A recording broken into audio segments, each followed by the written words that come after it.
am just not feeling it today.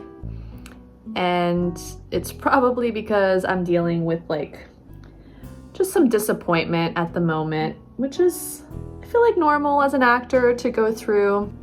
Just basically feeling a little frustrated at the fact that, you know, I get callback auditions for different commercials and then I just don't book them. That's what I'm kind of dealing with the most at the moment. Just sort of getting further along in the audition process and then sometimes, you know, getting put on hold and then learning that I got released from my hold and that I didn't book it and the role went to someone else, you know.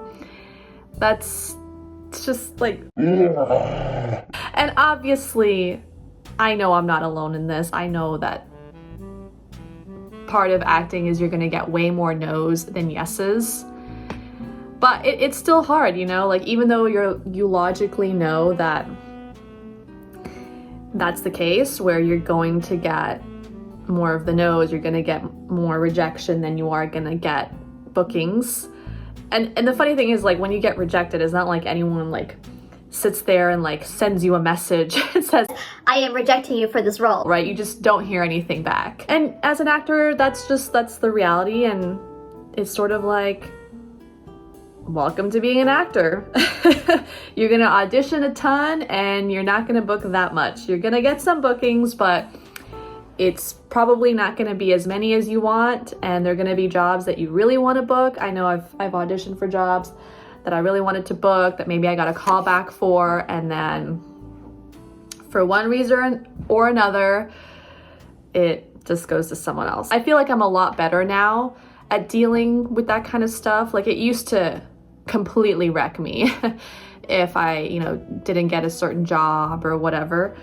But now I feel like I get over it a lot quicker and deal with it a lot better. It doesn't mean it still doesn't sting when you don't book, especially, like I said, you get further along in the process, like especially after a callback, you feel like, okay, I have an actual shot at this, like I'm so close, and you're like that much closer to booking, and then when it just doesn't quite work out, I feel like it stings more. Because you kind of get your hopes up, like it's sort of, I feel like, normal to get your hopes up a little bit. And for those of you like who don't know, getting a callback is basically like you've made it to the short list of actors that are suitable for the role. So like you submitted your original audition, whoever watched your self-tape, you know, like what they saw, they like your look, whatever, and so they decide to call you back because they want to see more of you. They already like you, right? But they want to see more. And at callbacks, they basically like narrowed the pool of actors down, and they're bringing in their top selects for the callback to see again. But even at the callback, I mean, you could still be up against, I don't know, 10, 20 actors or more. I'm not really sure exactly how many people get seen at callbacks in general, actually, for commercials, and I'm sure it varies for each company and each commercial shoot depending on the size of it, but you're still, you know, the odds are still stacked against you when you're at a callback because only one person gets the role.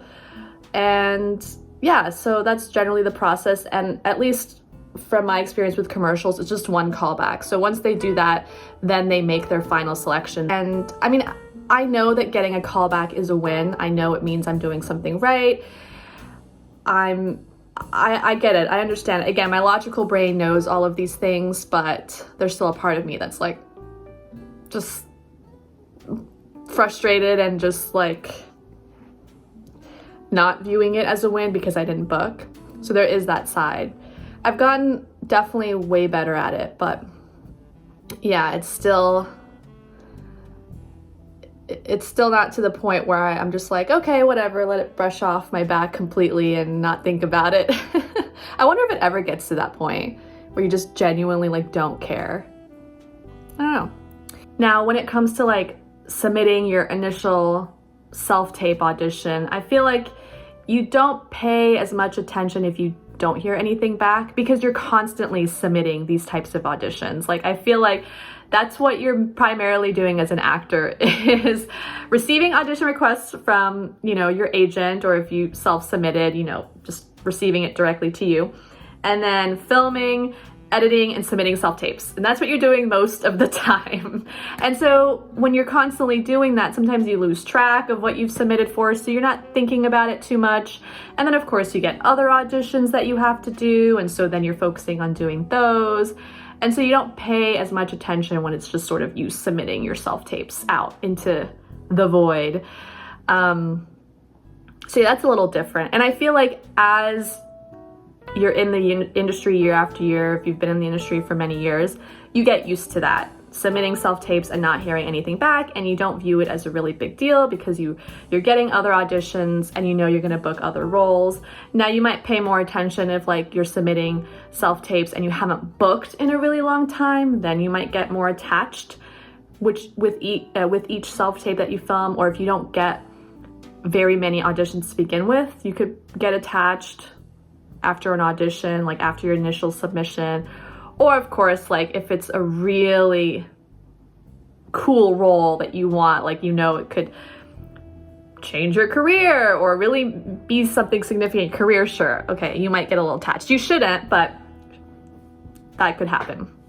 But if you're getting kind of jobs that are auditions that you normally get and you're submitting, you're not going to think about it too much unless you get the call back, or you just book from that self-tape audition.